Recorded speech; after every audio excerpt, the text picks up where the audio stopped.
ज्योतिष शास्त्र ने रोगों के मूल कारणों के पीछे कर्म फल को माना है। ज्योतिष और आयुर्वेद का चोली दामन का संबंध रहा है। मनुष्य जैसे ही किसी रोग की औषधि खोज लेता है, प्रकृति एक नया रोग उत्पन्न कर देती है। कुछ रोग मनुष्य को अपने ही बुरे कर्मों के परिणाम स्वरूप प्राप्त होते हैं, जिन्हें प्रज्ञा अपराध से होने वाले रोग कहा गया है। ग्रहों का संबंध जब किसी विशेष नक्षत्र से बनता है, तब उस ग्रह की दशा विशेष घटनाओं की सूचना देती है। आयुर्वेद और ज्योतिष दोनों के हिसाब से रोग 3 प्रकार के कहे गए हैं: साध्य, असाध्य और कष्ट साध्य रोग। अगर किसी रोग की शुरुआत अश्विनी नक्षत्र के पहले चरण में हुई है, तो वो रोग 1 दिन और 1 रात्रि रहता है। दूसरे चरण में 5 दिन और 5 रात्रि रहता है। तीसरे चरण में 7 दिन और 7 रात्रि रहता है। सभी को नमस्कार, मेरा नाम है डॉक्टर R.B. धवन। बहुत स्वागत है आप सभी का आज के इस एपिसोड में। और आज के एपिसोड में हम शुरुआत करने जा रहे हैं रोग और ज्योतिष। ये है विषय आज का। और रोगों से ज्योतिष का संबंध या ज्योतिष शास्त्र से रोगों को हम कैसे देखते हैं, रोगों का विचार कैसे करते हैं ज्योतिष के ग्रह नक्षत्रों के अनुसार, ये समझेंगे आज के इस एपिसोड में। विशेष करके नक्षत्रों की बात करूंगा, और नक्षत्र जो कि 27 होते हैं सौर मंडल में, 12 राशियां और 27 नक्षत्र उन्हीं 12 राशियों में समाहित होते हैं। ज्योतिष शास्त्र ही एक ऐसा शास्त्र है जिसने प्रधान रूप से रोगों की उत्पत्ति और उसके मूल कारणों से अधिकांश जो उसके कारण हैं उसको कर्म और कर्म फल से जोड़ा है, और स्वीकार किया है कि कर्म फल के अनुसार ही शरीर निरोगी रहता है और रोगी होता है। इसलिए ज्योतिष शास्त्र के साथ साथ आयुर्वेद में भी 3 प्रकार से होने वाले रोगों की चर्चा मिलती है, जिसमें एक है कर्मज, पूर्व जन्मों के कर्मों के अनुसार जो प्रभाव पड़ते हैं हमारे इस जीवन में शरीर पर, वो ही हैं कर्मज, जेनेटिक बीमारियां या आनुवंशिक बीमारियां। और ये असाध्य बीमारियां होती हैं। ये बीमारियां सही नहीं होती, लगभग ऐसा समझा जा सकता है। और दूसरे प्रकार की जो बीमारियां हैं या रोग हैं वो हैं दोषज। दोषज का मतलब आयुर्वेद के अनुसार अगर समझें तो वात, पित्त और कफ, इन 3 धातुओं का असंतुलन ही रोगों की उत्पत्ति करने वाला होता है, और इसीलिए इसको कहते हैं दोषज रोग। और दोषज के बाद एक और प्रकार बताया गया है रोगों का। ये कहा गया है आगंतुक, अचानक होने वाले रोग, या संक्रमण से फैलने वाले रोग, या महामारी के रूप में जो रोग फैलते हैं, उन रोगों की चर्चा भी इसी के अंतर्गत होती है। दोषज और आगंतुक में कुछ बीमारियां साध्य और कुछ बीमारियां कष्ट साध्य होती हैं। संक्रमण के मामले में मान सकते हैं कि आधुनिक युग का मनुष्य जैसे ही किसी रोग की निश्चित औषधि को खोज लेता है, प्रकृति एक नया रोग और उत्पन्न करते चली जाती है। इस प्रकार इंसान जितना भी होशियार बनता है, उसको प्रकृति कहती है कि तू डाल डाल मैं पात पात। आखिर प्रकृति ने एक संतुलन भी तो बनाकर रखना है। कर्मज, दोषज और आगंतुक, ये प्रकार हैं 3। इन 3 प्रकार से हम रोगों को ज्योतिष शास्त्र के अनुसार और आयुर्वेद शास्त्र के अनुसार भी जानते हैं। ज्योतिष शास्त्र में लगन, जो जन्म कुंडली का प्रमुख केंद्र होता है, लगन, और फिर ग्रह 9 ग्रह, और राशियां 12 राशियां, नक्षत्र यानी 27 नक्षत्र, इनके द्वारा सूचना मिलती है कब कौन सी आयु में कौन सा रोग होने की आशंका होती है। राशियों से ग्रहों के संबंध के कारण होने वाले रोगों की चर्चा हम आगे आने वाले वीडियो में करेंगे। यहाँ हम केवल नक्षत्र के अनुसार समझेंगे कि कब कब किस प्रकार के रोग होने की आशंकाएं रहती हैं। नक्षत्रों का रोगात्मक प्रभाव, जिस कार्य या कारण संबंध को सरलतापूर्वक जाना जा सकता है, उसका विवरण कहलाता है दृष्टफल। यानी उसके जो परिणाम होते हैं वो दिखाई देने लग जाते हैं, दृष्टफल उसको कह सकते हैं। और जिस घटना के कार्य और कारण के संबंधों को आसानी से नहीं समझा जा सकता, नहीं जाना जा सकता, उसकी जानकारी ज्योतिष शास्त्र जैसे गूढ़ विषयों के द्वारा, गूढ़ विद्याओं के द्वारा, उनकी सहायता के द्वारा प्राप्त हो सकती है। इसका विवरण इस तरह से समझ सकते हैं कि कुछ रोग या कुछ कारण ऐसे होते हैं जो अदृश्य फल बन जाते हैं, जिसके द्वारा, इन कर्मों के द्वारा। अदृश्य शब्द का मतलब ही है कि भाग्य या प्रारब्ध का पर्याय इस शब्द को माना जा सकता है। इसलिए भाग्य और प्रारब्ध के बारे में सारी समस्त जानकारी भी अदृश्य फल कहलाती है। अदृश्य फल शुभ या अशुभ, लाभकारी या हानिकारी, और आनंदित करने वाले या फिर रोगों की सूचना देने वाले कैसे भी हो सकते हैं। रोगों में कुछ रोग मनुष्य को अपने ही इस जीवन में किए गए बुरे कर्मों के कारण से प्राप्त होते हैं, और कुछ रोग आगंतुक कहलाते हैं। आगंतुक का मतलब यह है कि संक्रमण से होने वाले रोग, इन्फेक्शन से होने वाले रोग। और कुछ रोग होते हैं जो जन्मजात होते हैं, यानी वो आनुवंशिक होते हैं। अनेक रोग होते हैं और इनका कोई कारण समझ में नहीं आता, जो आनुवंशिक होते हैं। इस प्रकार के जो रोग हैं वो ज्यादातर पूर्व जन्म के संपादित कुकर्मों के फल के रूप में प्राप्त होते हैं। जैसे कि जन्म से ही अंधत्व, काणत्व, मूकत्व, नपुंसकता, ऊंचा सुनना, शरीर के किसी भी अंग में उस अंग का विकसित नहीं होना, पूर्ण रूप से विकसित ना होना, मानसिक रोग होना। परंतु अधिकांश रोगों का संबंध हमारे वर्तमान जीवन काल से भी जुड़ा हुआ है, जो कि हमारे आहार विहार, कुपोषण और कुकर्म आदि के द्वारा उत्पन्न होते हैं। यहाँ हम चर्चा करेंगे मनुष्य को होने वाले रोगों की सूचना जन्म नक्षत्रों और जन्म कुंडली के ग्रहों द्वारा कैसे प्राप्त हो सकती है, या इन नक्षत्रों का मनुष्य के जीवन पर विशिष्ट रोगात्मक प्रभाव कैसे पड़ता है और कब कब वो प्रभाव हो सकता है, उसकी सूचना मिलती है। रोगों की सूचना के लिए हमारे जन्म नक्षत्र की महत्वपूर्ण भूमिका है। यहाँ मैं आपको बता देना चाहूँ कि किसी ग्रह विशेष का संबंध जब किसी विशेष नक्षत्र से बनता है, तब उस ग्रह की दशा या अंतर्दशा या प्रत्यांतर दशा या फिर सूक्ष्म दशा उन रोगों के रूप में भी विशेष घटनाओं को घटित कर सकती है या ऐसी सूचना देती है। ज्योतिष शास्त्र के अनुसार किसी संभावित रोगों की सूचना हमें इस प्रकार से मिलती है। कुछ आगे विस्तार में जाने से पहले यहाँ ऐसे नक्षत्रों के नाम जान लेते हैं जिनमें किस किस प्रकार के रोग होने की आशंका रहती है। इन नक्षत्रों में रोगात्मक ग्रह का इन नक्षत्रों में रोगात्मक ग्रह का गोचर भ्रमण होने से संभावित रोगों और फिर उनकी अवधि का भी पता चलता है। इसमें 3 प्रकार के रोग मैंने आपको शुरुआत में ही बताए हैं। इसमें प्रथम प्रकार का रोग है सहज साध्य रोग, यानी बड़ी आसानी से वो रोग ठीक हो सकता है।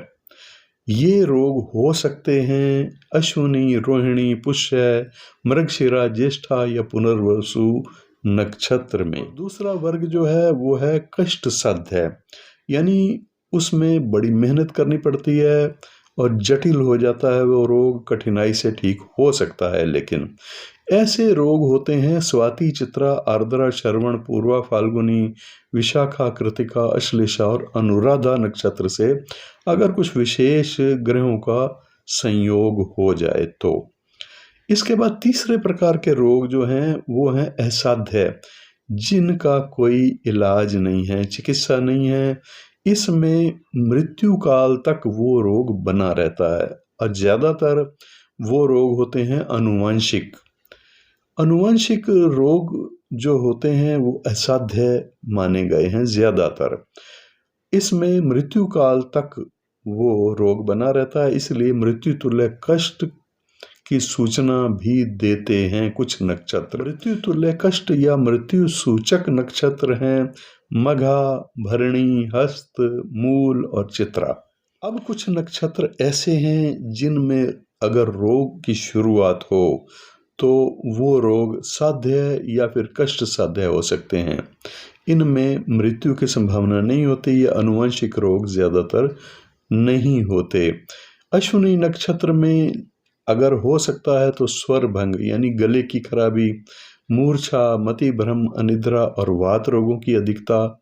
भरणी नक्षत्र में जो होने वाले रोग होते हैं वह है गुर्दा, नेत्र, उदर यानी पेट के रोग, अनिद्रा, उच्च ज्वर होना, इस प्रकार के रोग भरणी नक्षत्र के अंतर्गत आते हैं। कृतिका नक्षत्र में हड्डियां से संबंधित कोई परेशानी, नेत्र रोग, मस्तिष्क, आत्मशक्ति का कम होना। उसके बाद रोहिणी नक्षत्र जिसमें कि शरीर के अंदर जो लीवर है वहाँ वाले जो अंग हैं, पेंक्रियाज होता है, उसमें पित्ता होता है, अर्धांग पीड़ा, आधे शरीर में पीड़ा होना, सामान्य ज्वर होना या सिर दर्द होना, ये रोहिणी नक्षत्र में होने वाले रोगों की चर्चा थी। अब मृगशिरा नक्षत्र में मंदाग्नि का मतलब भूख ना लगना और वात रोग होना, शरीर में किसी भी अंग में दर्दें होना, चर्म रोग होना, शूल, दर्दें होना, त्रिदोष से होने वाले रोग। आर्द्रा नक्षत्र में जो होने वाले रोग हैं वो होते हैं या तो मंदाग्नि हो जाती है, मंदाग्नि का मतलब उसकी पाचन शक्ति मंद पड़ जाती है, और या फिर बहुत ज़्यादा तेज हो जाती है। और ये दो प्रकार के प्रभाव इसी आर्द्रा नक्षत्र में रोग जो होते हैं उनमें हो सकती है। वात रोग भी हो सकता है, चर्म रोग भी इसमें हो सकता है, शरीर में दर्दें और त्रिदोष भी होते हैं। त्रिदोष तीनों तत्वों के असंतुलन से होने वाले रोग को त्रिदोष से होने वाले रोग कहा गया है। पुनर्वसु नक्षत्र में होने वाले रोग हैं स्नायुविक रोग, शरीर के विभिन्न भागों में दर्दें होना। पुष्य नक्षत्र में अगर कोई रोग हो सकते हैं तो पीनस, ज्वर, उदरशूल यानी पेट में दर्द, कष्ट होता है शरीर को। अश्लेषा नक्षत्र में रक्त दोष हो सकता है, सर्वांग पीड़ा यानी पूरे शरीर में दर्दें, शूल जिसको कहा गया है, और पैरों में कोई परेशानी हो सकती है। मघा नक्षत्र में टाइफाइड जैसे रोग हो सकते हैं, सिर या फिर वात जन्य रोग हो सकते हैं। पूर्वा फाल्गुन या उत्तरा फाल्गुन में पेट से संबंधित विशेष करके रोग हो सकते हैं, सिर या फिर सारे शरीर में दर्दें होना। हस्त नक्षत्र में पेट में दर्द और या फिर पेट से संबंधित कोई परेशानी, होंठ से संबंधित और मंदाग्नि यानी पेट की पाचन शक्ति प्रभावित होती है इसमें। जो कि प्रतिदिन होने वाला कष्ट है वो भी हस्त नक्षत्र के अंतर्गत आता है। इसके बाद चित्रा में फोड़ा, कैंसर, बवासीर, रक्तस्राव या दुर्घटना, इस प्रकार की आशंकाएं होती हैं।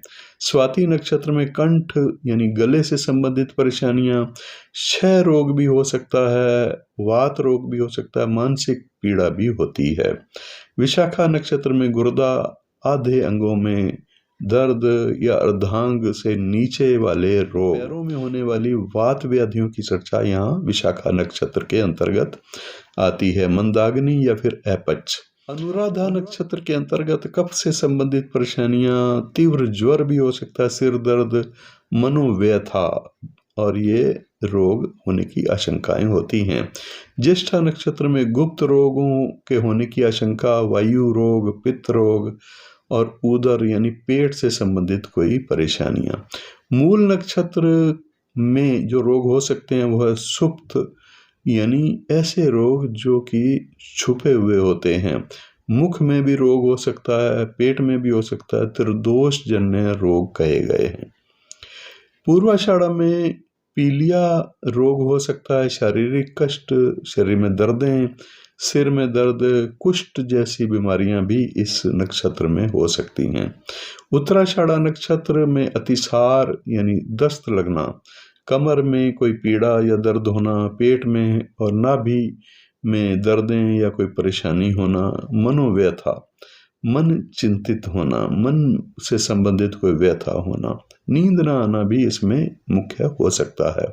श्रवण नक्षत्र में गुप्त जो रोग हो सकता है, जो कि समझ में ही नहीं आता, ज्वर, मूत्र रोग, पेचिस या फिर पेट से संबंधित कोई दर्दें। धनिष्ठा नक्षत्र में मूत्र रोग या फिर शीत ज्वर, जिसको मलेरिया कहते हैं, एलर्जी या फिर कुष्ठ रोग की आशंकाएं होती हैं। शतभिषा नक्षत्र में क्षय, श्वेत दाग, सन्निपात या वायु विकार जैसे रोग। पूर्वा भाद्रपद में अपस्मार, मिर्गी जिसको कहते हैं, और त्रिदोष ज्वर, नेत्र रोग, पांडु रोग, पीलिया जिसको कहते हैं, वॉमिटिंग। इसके बाद उत्तरा भाद्रपद में नासिका से संबंधित परेशानी कोई हो सकती है, दांत में, सिर में, नेत्र में, या ज्वर भी हो सकता है शरीर में। फिर रेवती नक्षत्र में हड्डियों से संबंधित कोई परेशानी हो सकती है, पित्त ज्वर और गुप्त रोगों की आशंका भी रहती है। अब इसमें हम देखें कि ये जो नक्षत्र मैंने बताए हैं, इन नक्षत्रों में ही वारों को कैसे जोड़ा गया है, किस वार में कौन सा नक्षत्र क्या प्रभाव डालता है। तो इसमें सबसे पहले सहज, जो कि बड़ी आसानी से सही हो जाने वाले रोग हैं, उनकी चर्चा कर लेते हैं। ये रविवार को अगर हस्त नक्षत्र हो, और खास करके हस्त नक्षत्र रविवार वाला द्वितीय चरण में अगर किसी रोग की शुरुआत होती है, तो वो साध्य होता है, बड़ी आसानी से वो चिकित्सा के द्वारा ठीक हो सकता है। सोमवार को मृगशिरा नक्षत्र में अगर कोई रोग की शुरुआत हो पहले चरण में खास करके, तो ये बड़ी आसानी से निवारण हो जाता है। मंगलवार को अश्विनी नक्षत्र प्रथम चरण, बुधवार के दिन अनुराधा नक्षत्र प्रथम चरण, और गुरुवार के दिन पुष्य नक्षत्र प्रथम चरण, शुक्रवार के दिन रेवती नक्षत्र पहला चरण, और शनिवार को रोहिणी नक्षत्र तृतीय चरण या तीसरे चरण में होने वाले रोग।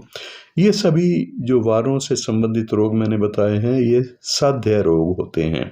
इस समय पर अगर कोई रोग हो जाता है तो आसानी से वो ठीक भी हो जाते हैं। अब कष्ट साध्य रोगों की चर्चा नक्षत्रों के अनुसार कैसे होती है। रविवार को मघा या अनुराधा नक्षत्र में किसी रोग की शुरुआत हो तीसरे चरण में, तो ये कष्ट साध्य होता है, यानी मुश्किल से ठीक होने वाले रोग की शुरुआत हुई है। सोमवार को विशाखा नक्षत्र या फिर उत्तरा भाद्रपद नक्षत्र के तीसरे चरण में इसी प्रकार का प्रभाव। मंगलवार को आर्द्रा, चित्रा, ये दो नक्षत्रों के तीसरे चरण में अगर किसी रोग की शुरुआत है तो वो भी कष्ट साध्य होता है। बुधवार को मूल और अश्विनी नक्षत्र इसी तरह का तीसरे चरण में फल देते हैं। गुरुवार को कृतिका, मृगशिरा, ये दो नक्षत्र के तीसरे चरण में होने वाले रोग।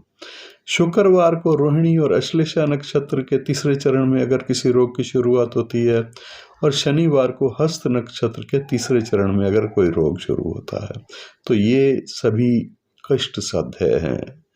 ये थोड़ा इस पर ध्यान देने की जरूरत होती है अगर इन नक्षत्रों में किसी रोग की शुरुआत हो तो।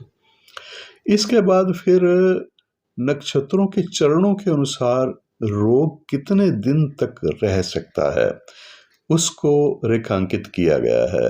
ये नक्षत्रों के अनुसार प्रथम चरण, दूसरा चरण या तीसरा चरण, चौथा चरण इसमें नहीं बताया गया। अश्विनी नक्षत्र के पहले चरण में 1 दिन रात्रि रोग रहता है, और दूसरे चरण में अगर रोग की शुरुआत हो तो 5 दिन और 5 रात्रि रोग रहता है। तीसरे चरण में अश्विनी के 7 दिन और 7 रात्रि रोग होता है।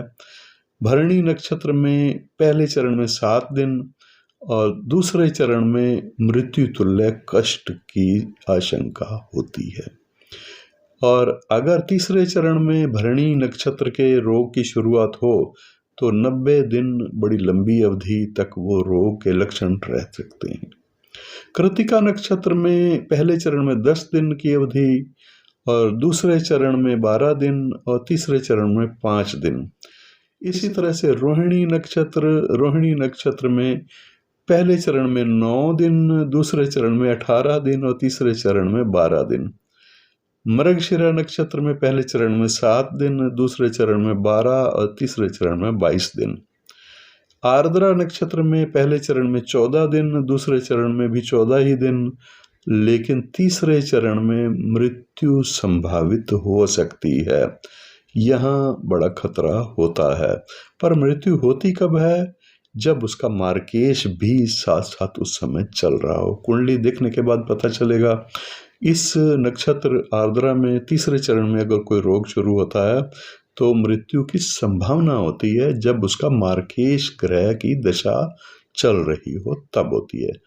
वरना ऐसे ही नहीं मान लेना चाहिए। ये एक लक्षण लिखे गए हैं, लेकिन इसके साथ संयुक्त होना चाहिए मार्केश का समय। पुनर्वसु नक्षत्र में पहले चरण में 45 दिन तक रोग रह सकता है, दूसरे चरण में 7 दिन रात्रि और तीसरे चरण में 15 दिन रात। पुष्य नक्षत्र के पहले चरण में 7 दिन और 7 रात्रि, पुष्य नक्षत्र के दूसरे चरण में 20 दिन और 20 रात्रि और तीसरे चरण में 21 दिन और 21 रात्रि। अश्लेषा नक्षत्र में पहले चरण में मृत्यु संभावित होती है। मार्केश की दशा साथ में देखनी जरूरी है।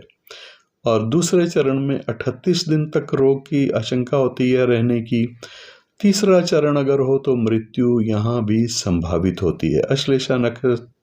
अश्लेषा नक्षत्र में थोड़ी ज्यादा खतरे हैं अगर मार्केश का समय चल रहा हो तो। फिर मघा नक्षत्र में पहले चरण में 7 दिन रात्रि और दूसरे चरण में 10 दिन और 10 रात्रि। इसी तरह से तीसरे चरण में 25 दिन और 25 रात्रि।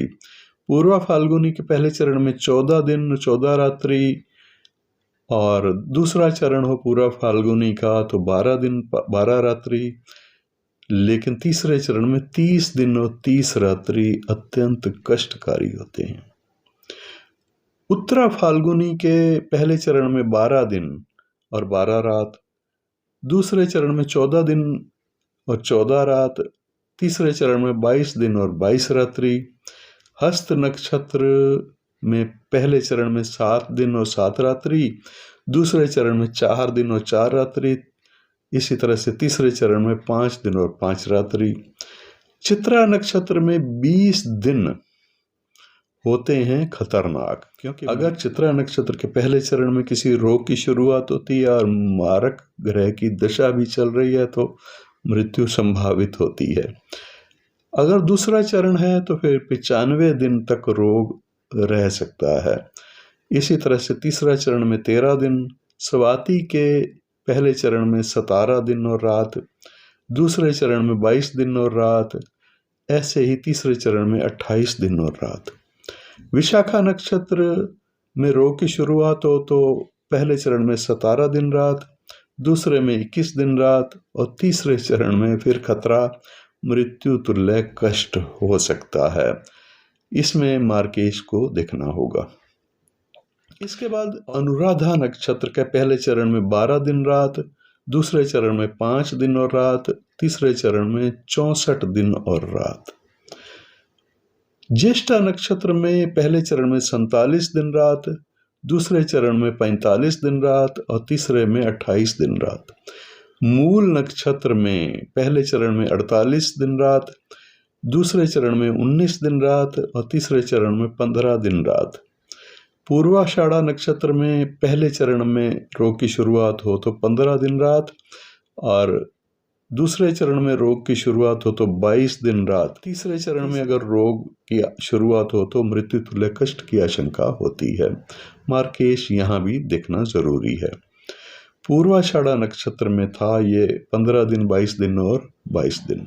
उत्तराषाढ़ा नक्षत्र में पहले चरण में 12 दिन और रात, दूसरे चरण में 14 दिन और रात, तीसरे चरण में 20 दिन और रात। श्रवण नक्षत्र में पहले चरण में 7 दिन रात और दूसरे चरण में 20 दिन रात, तीसरे चरण में 19 दिन रात।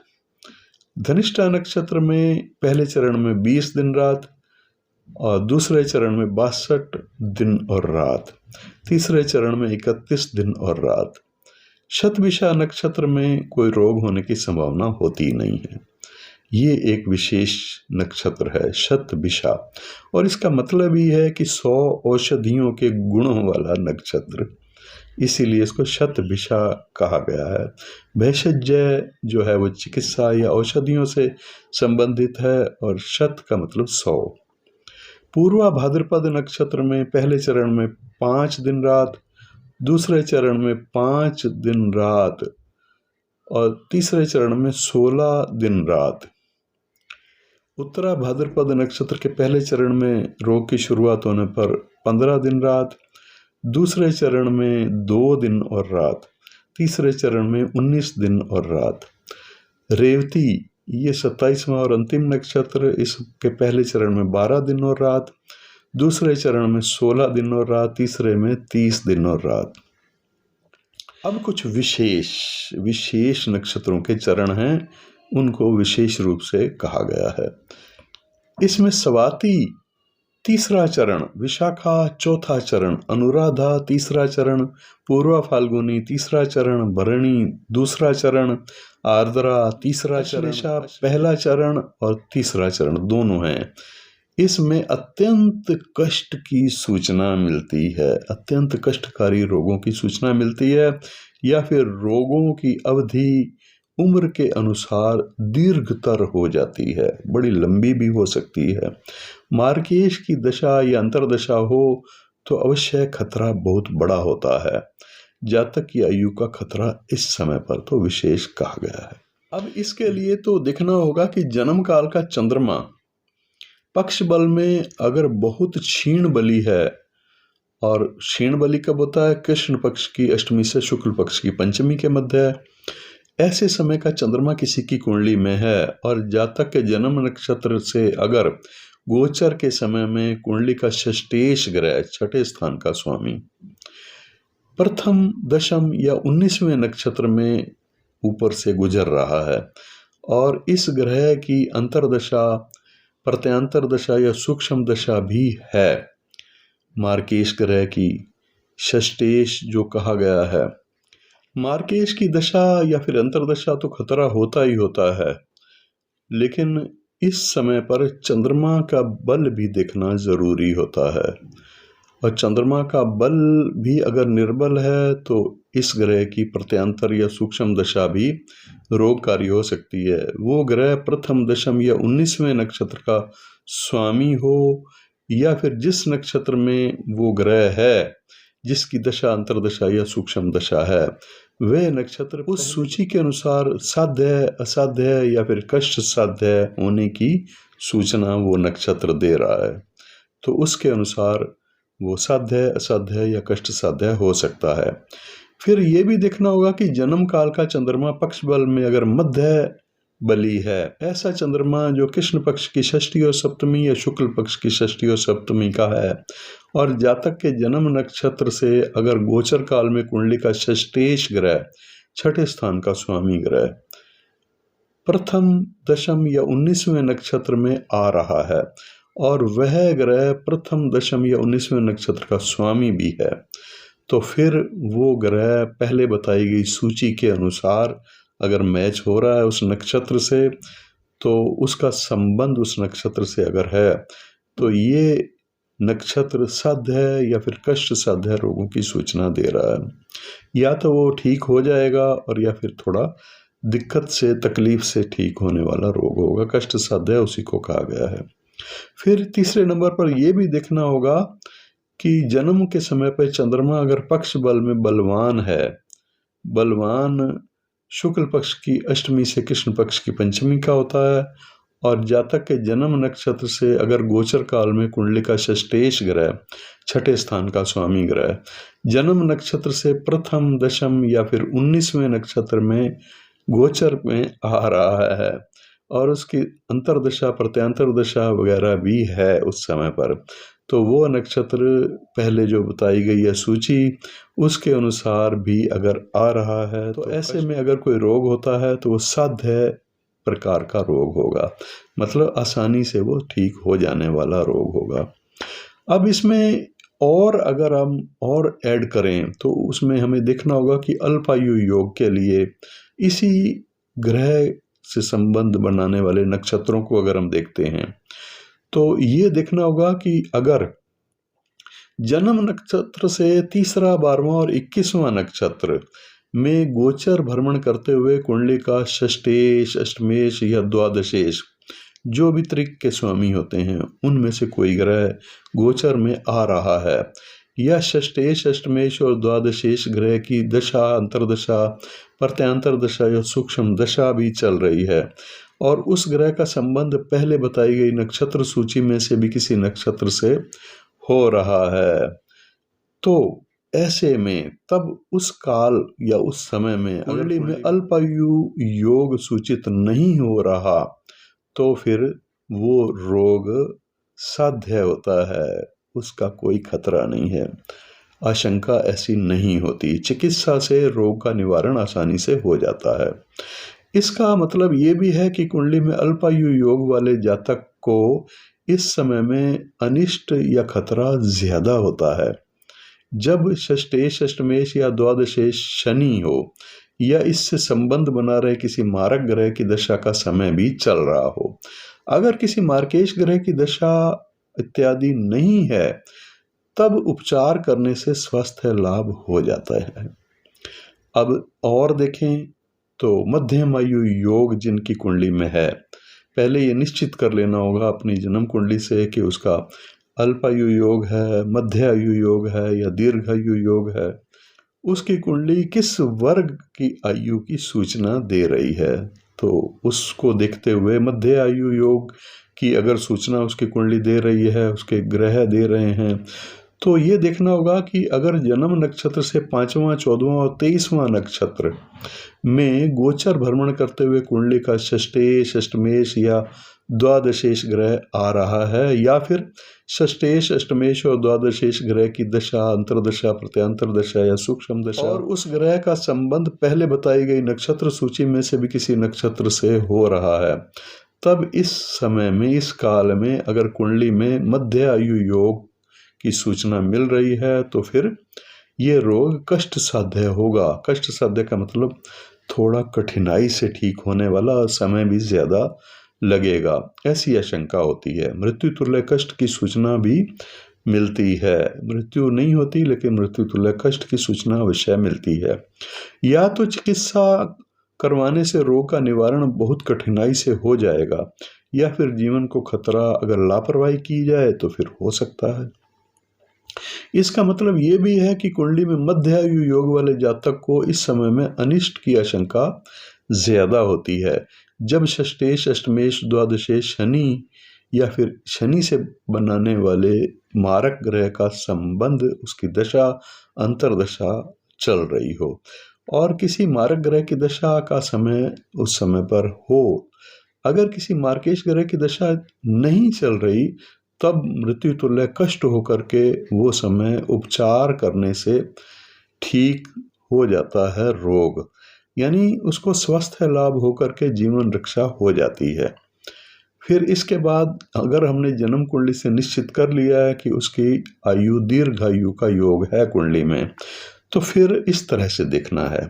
ये देखना होगा कि अगर जन्म नक्षत्र से 7वां, 16वां और 25वां नक्षत्र, इस नक्षत्र में गोचर भ्रमण करते हुए जन्म कुंडली का षष्ठेश या अष्टमेश या द्वादशेश ग्रह आ रहा है, या षष्ठेश, अष्टमेश या द्वादशेश ग्रह की दशा, महादशा, अंतरदशा, प्रत्यांतर दशा या फिर सूक्ष्म दशा का समय चल रहा है, और साथ ही उस ग्रह का संबंध पहले बताई गई नक्षत्र सूची के अनुसार भी मिलान हो रहा है, तो किसी घातक नक्षत्र से भी अगर है उसका संबंध, इस काल में अगर कुंडली में पूर्ण आयु योग सूचित हो रहा है तो असाध्य रोग की आशंका और फिर अनिष्ट की सूचना यहाँ तो मिलती है।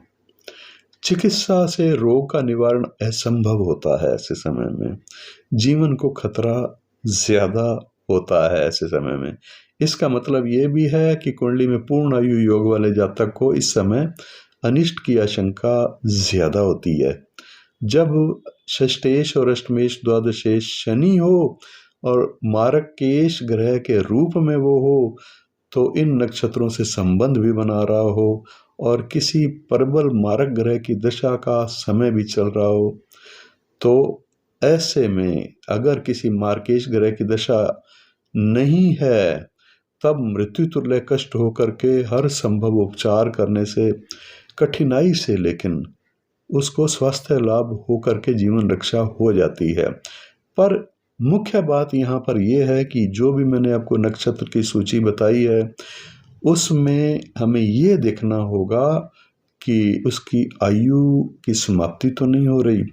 उसकी आयु 3 तरह से हम निकाल करके निश्चित कर सकते हैं, जिसमें सबसे पहले है अल्पायु, फिर दूसरा है मध्य आयु, तीसरा है पूर्ण आयु या दीर्घायु। लेकिन ये कैसे कैसे होती हैं? जब जन्म कुंडली का हम विचार करते हैं तो योगों के अनुसार भी करते हैं, दशाओं मार्केश ग्रह की दशा के अनुसार भी करते हैं। जो भी पद्धतियां हैं इस आयु को निर्णित करने की, उन पद्धतियों के द्वारा अगर हम आयु निर्णय करते हैं तो उसमें हमें कितने प्रकार की आयु वर्ग मिलती है। सबसे पहले तो आयु वर्ग मिलता है सधु आरिष्ट।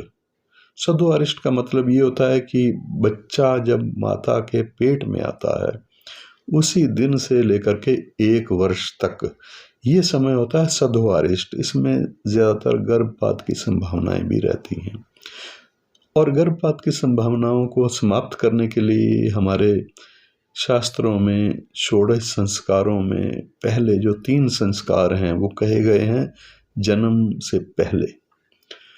इसमें एक जो गर्भाधान संस्कार है पहला, वो तो आज के समय में संभव ही नहीं है करना। दूसरा संस्कार किया जा सकता है जो कि 3रे महीने में होता है, जिसमें जीव उस शरीर में आता है माता के पेट में। और फिर तीसरा संस्कार जो है वो किया जाता है 6 महीने के बाद या फिर 7वें महीने में। तो इस प्रकार से जो उस महीनों के 10 महीनों के 10 कारक ग्रह माने गए हैं, 9 ग्रह और एक लगन को भी इसमें शामिल किया गया है। तो वो 10 के 10 ग्रह रक्षा करने वाले सिद्ध होते हैं। तो इसके लिए आपको करना होगा षोडश संस्कार का अध्ययन। तो यहाँ जो आयु वर्ग बताई गई है वो सधुआरिष्ट योग के लिए हम जानते हैं ज्योतिष शास्त्र के मत के अनुसार 0 से लेकर के 1 वर्ष।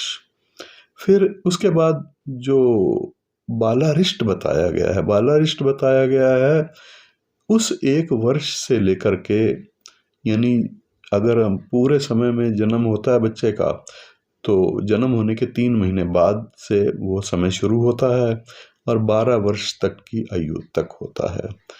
उसको हम बालारिष्ट योग के रूप में जानते हैं।